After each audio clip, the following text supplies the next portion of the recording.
नमस्कार मित्रांनो, मी प्राध्यापक डॉक्टर बाळासाहेब सुतार. आज आपण अलंकार यातील अर्थालंकाराचा अभ्यास करणार आहोत. अलंकार म्हणजे दागिना. आपले मूळ रूप अधिक खुलून दिसावे म्हणून आपण जे विविध प्रकारचे अलंकार वापरून सजवीत असतो. अलंकार वापरून जसे मनुष्याचे रूप अधिक सुंदर, अधिक देखणे व अधिक प्रभावी बनते, तसेच भाषेतील अलंकार वापरल्याने भाषेचे सौंदर्यही अधिक चित्ताकर्षक बनत असते. भाषेची उपयुक्तता पाहता, एक म्हणजे भाषेची सुंदरता. साध्या वाक्यात भाषेची उपयुक्तता असते पण सुंदरता नसते. अलंकारिक वाक्यात भाषेची उपयुक्तता असून शिवाय सुंदरताही आपल्याला दिसून येते.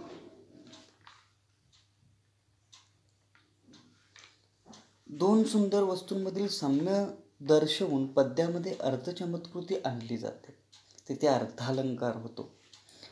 बहुतेक अर्थालंकार अशा साम्यावर आधारित असतो. त्या 4 गोष्टी महत्त्वाच्या असतात. ज्या गोष्टीचे वर्णन कवी करत असतो तिला अलंकारात उपमेय असे म्हणतात. मुख कमलासारखे सुंदर आहे, या वाक्यामध्ये मुखाचे वर्णन कवी करत आहे, म्हणून मुख हे उपमेय आहे. उपमेयाचे साम्य ज्या दुसऱ्या गोष्टीशी कवी दाखवतात त्याला उपमान असे म्हणतात. वरील वाक्यात मुखाचे साम्य कमलाशी दाखवलेले आहे, म्हणून कमल हे येथे उपमान आहे. उपमेय आणि उपमान यांच्यामधील साम्य दर्शवणाऱ्या गुणधर्माला साधर्म्य किंवा समान धर्म असे म्हणतात.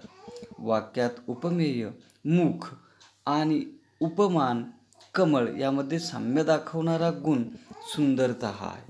उपमेय आणि उपमान यामधील साम्य दर्शवणाऱ्या शब्दाला साधर्म्य सूचक शब्द किंवा साम्यसूचक शब्द असं म्हणतात. वरील वाक्यात कमलासारखे मुख यातील सारखे हा साधर्म्य सूचक शब्द आहे. उपमा.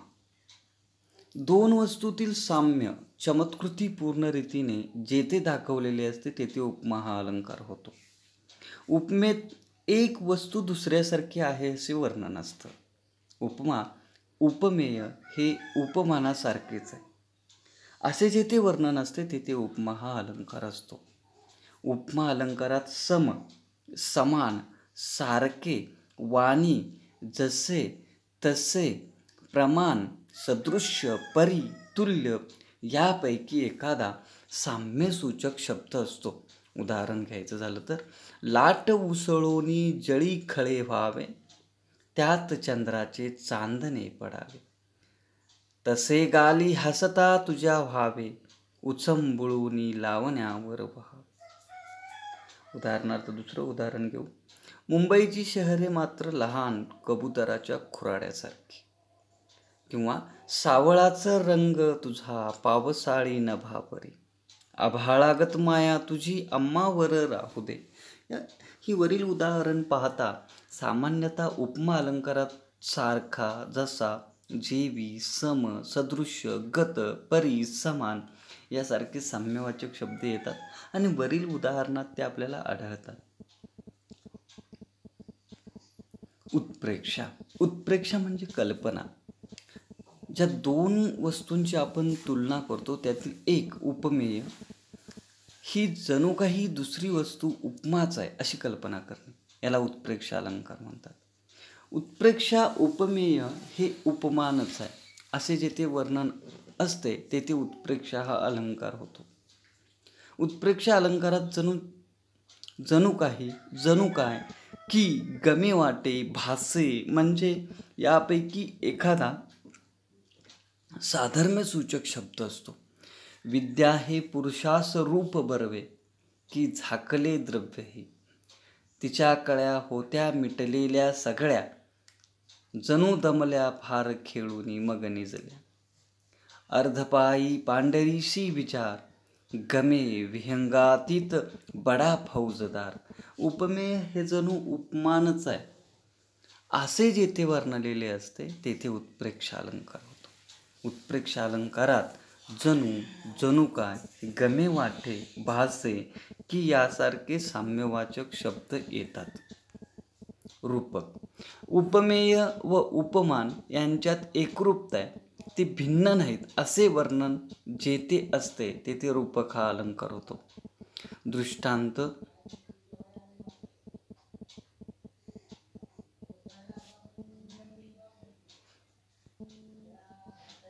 उदाहरणार्थ, लहानपण देगा देवा मुंगी साखरे चारवा, ऐरावत रत्न थोर त्याशी अंकुशाचा मार. तुकाराम महाराज या दृष्टांतात बघा दृष्टांत देतात की तुकाराम महाराज म्हणतात परमेश्वराकडे लहानपण मागतात, ते कशासाठी हे पटवून देतात. मुंगी होऊन साखर मिळते आणि ऐश्वर्य संपन्न ऐरावत होऊन अंकुशाचा मार खाऊ लागतो, अशी उदाहरणे देतात ते. बाई काय सांगो स्वामीची ती दृष्टी, अमृताची वृष्टी मज होय. अनन्वय हे केव्हा केव्हा एखाद्या गुणाच्या बाबतीत इतके अद्वैतीत असते की त्याला योग्य असे उपमान मिळू शकत नाही. उपमेयाची तुलना उपमेयाशीच करावी लागते. उपमेयाला दुसऱ्या कशाची उपमा देता येत नसेल, म्हणजे जेव्हा उपमेयाला उपमेयाची उपमा दिली जाते तेव्हा अनन्वय अलंकार होतो. अन्वय म्हणजे तुलना, अनन्वय म्हणजे तुलना नसणे. ज्या वाक्यात तुलना करण्याचा प्रश्न निर्माण होत नाही तो अनन्वय. उदाहरणार्थ, झाले बहु होतील बहु, आहेतही बहु परी यासम हा. आहे ताजमहल एक जगती, तोच त्याच्या परी. कर्णासारखा दानशूर कर्णच. अपनहुती म्हणजे झाकणे किंवा लपवणे. उपमान हे उपमेयाचा निषेध करून उपमानच आहे असे जेव्हा सांगितले जाते तेव्हा अपनहुती अलंकार होतो. उदाहरणार्थ, ओट कशाचे देठची फुलल्या परिजातकाचे, न हे नयन पाकळ्या उमलल्या सरोजातील, न हे वदन चंद्रमा शरदीचा गमे केवळ, मानेला उचलतो बाळ मानेला उचलतो, नाही ग पायी फणा काढूनी नाग हा डोलतो. या अपनहुतीमध्ये उपमान हे उपमेयाचा निषेध करून उपमानच आहे असं सांगितलं जातं. व्यतिरेक म्हणजे आधिक्य. व्यतिरेक हे उपमानापेक्षा श्रेष्ठ आहे असे वर्णन केलेले असेल तर व्यतिरेक हा अलंकार होतो. उपमेयाचे उपमानावर असलेले आधिक्य हे उपमेयाच्या उत्कर्षाने व उपमानाच्या अपकर्षाने असे दोन प्रकाराने दाखवता येते. व्यतिरेक या प्रकारच्या अलंकारामध्ये उपमेय हे उपमानापेक्षा सरस असल्याचे वर्णन केलेले असते. उदाहरणार्थ, सावळा ग रामचंद्र रत्नमंचकी झोपतो, त्याला पाहुता लाजून चंद्र आभाळी झोपतो. किंवा कामधेनूच्या दुग्धाहुनीही ओझ हिचे बलवान. किंवा तू माऊलीहुनी मया, चंद्राहुनी शीतळ, पाण्याहून पातळ कल्लोळ प्रेमाचा. या अलंकारामध्ये उपमेयाचे उपमानावर असलेले आधिक्य हे उपमेयाच्या उत्कर्षाने व उपमानाच्या अपकर्षाने अशा दोन प्रकारात या उदाहरणामधून दाखवलं गेलेलं आहे. भ्रांतिमान, उपमानाच्या जागी उपमेयच आहे असा भ्रम निर्माण होऊन तशी काही कृती घडली तर तेथे भ्रांतिमान अलंकार असतो. कवी ज्याचे वर्णन करत आहे त्या पात्राच्या मनात निर्माण झालेला भ्रम दाखवण्यासाठी भ्रांतिमान अलंकार वापरला जातो.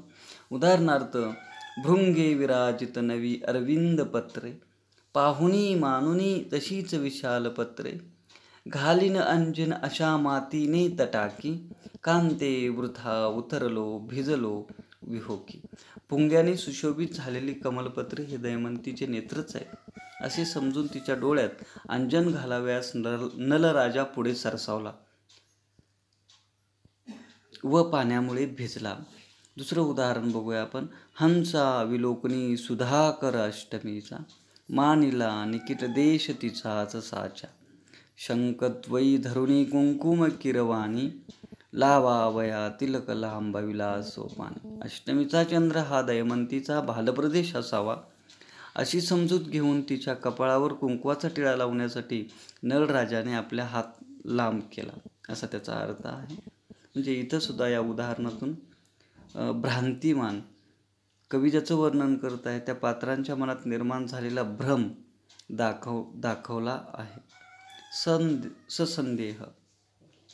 भ्रांतिमान अलंकारात उपमान हे उपमेय आहे असा जो भ्रम होतो तो निश्चित असतो, पण उपमेय कोणते व उपमान कोणते हा संदेह किंवा संशय निर्माण होऊन मनाची जी द्विधा अवस्था होते त्यावेळी ससंदेह अलंकार होतो. उदाहरणार्थ, चांदण्या रात्री पत्नीच्या मुखाकडे पाहताना प्रियकराला वाटते, कोणता मानू चंद्रमा भुवरीचा की नभीचा.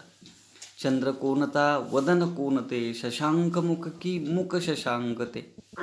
निवडतील निवडो मानते माने परी.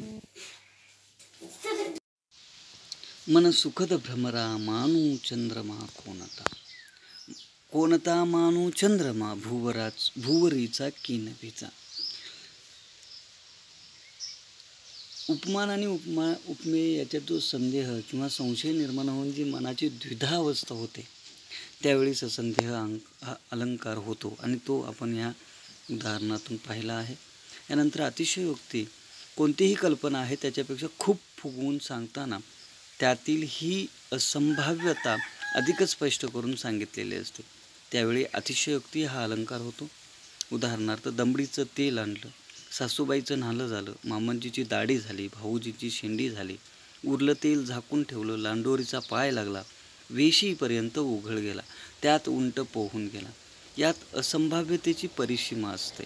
असंभाव्यता किंवा अशक्य गोष्टी शक्य झाल्याचे वर्णन जेथे असते तेथे अतिशयोक्ती हा अलंकार होतो. किती माझा कोंबडा मजेदार, त्या मान त्याची किती बाकदार, शिरोभागी तांबडा तुरा हाले, जणू जास्वंदी फूल उमललेले. यानंतर आपण दृष्टांत पाहणार आहोत. एखाद्या विषयाचे वर्णन करून झाल्यावर ती गोष्ट पटवून देण्यासाठी त्याच अर्थाचा एखादा दाखला किंवा उदाहरण दिल्यास दृष्टांत अलंकार होतो. उदाहरणार्थ, लहानपण देगा देवा मुंगी साखरेचा रवा, ऐरावत रत्न थोर त्याशी अंकुशाचा मार. उपमेयेमध्ये सादृश्य दाखवताना जसे जेवी, सम यासारखा असे शब्द येतात, मात्र दृष्टांतात सादृश्य दाखविणारे साम्यवाचक शब्द नसतात. हा मात्र या दोन अलंकारातील फरक आहे. न कळता पद अग्नीवरी पडे, न करी दाह असे ना कधी खडे, अजित नाम वदो भलत्या मिसे, सकल पातक भस्म करीत असे. अर्थांतरण्यास एखाद्या सामान्य विधानाच्या समर्थनार्थ विशेष उदाहरणे किंवा विशेष उदाहरणावरून शेवटी एखादे सामान्य सिद्धांत काढला तर अर्थांतरन्यास हा अलंकार होतो. अर्थांतर म्हणजे दुसरा अर्थ, न्यास म्हणजे शेजारी ठेवणे. अशा प्रकारे एका अर्थाचा समर्थक असा दुसरा अर्थ त्याच्या शेजारी ठेवणे असा या अलंकाराचा अर्थ आहे. उदाहरणार्थ, बोध खलास न रुचे अहिमुखी दुग्ध होय गरल, स्वानपुच्छ नलिकेत घातले होईना सरळ. यानंतर आपण स्वभावोक्ती पाहणार आहोत. एखाद्या व्यक्तीचे, प्राण्याचे, वस्तूचे, त्याच्या स्वाभाविक स्थितीचे किंवा हालचालीचे यथार्थ पण वैशिष्ट्यपूर्ण वर्णन जेव्हा केलेले असते तेव्हा त्यास स्वभावोक्ती अलंकार असं म्हणतात. स्वभावोक्ती एखाद्या व्यक्तीचे, वस्तूचे, प्राण्याचे, त्याच्या स्वाभाविक हालचालीचे यथार्थ वैशिष्ट्यपूर्ण वर्णन करणे हा या भाषेचा अलंकार ठरतो तेव्हा स्वभावोक्ती अलंकार होतो. उदाहरणार्थ, मातीत ते पसरले अतिरम्य पंख, केले वरी उदर पांडूर निष्कलंक, चंचू तशीच उघडी पद लांबविले, निष्प्राण देह पडला श्रमही निभावले.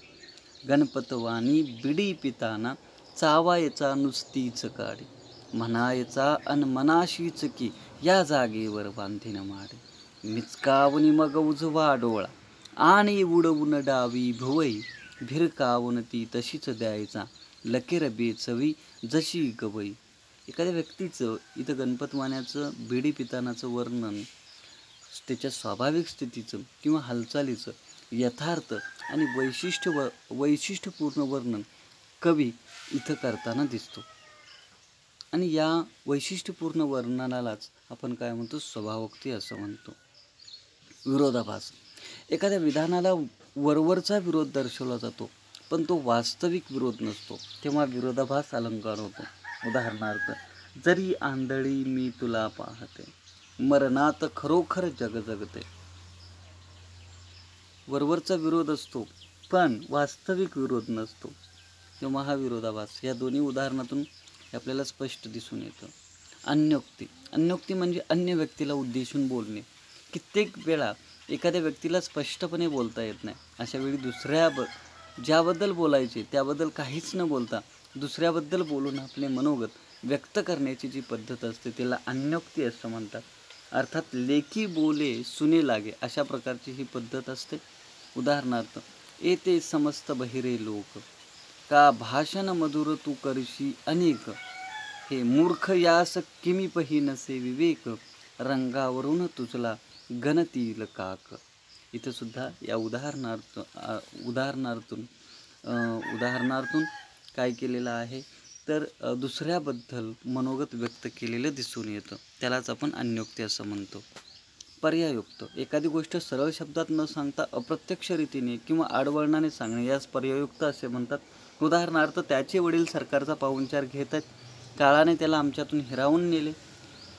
माझ्या उत्तरपत्रिकेवर खुश होऊन परीक्षकांनी मला वन्स मोर दिला आहे.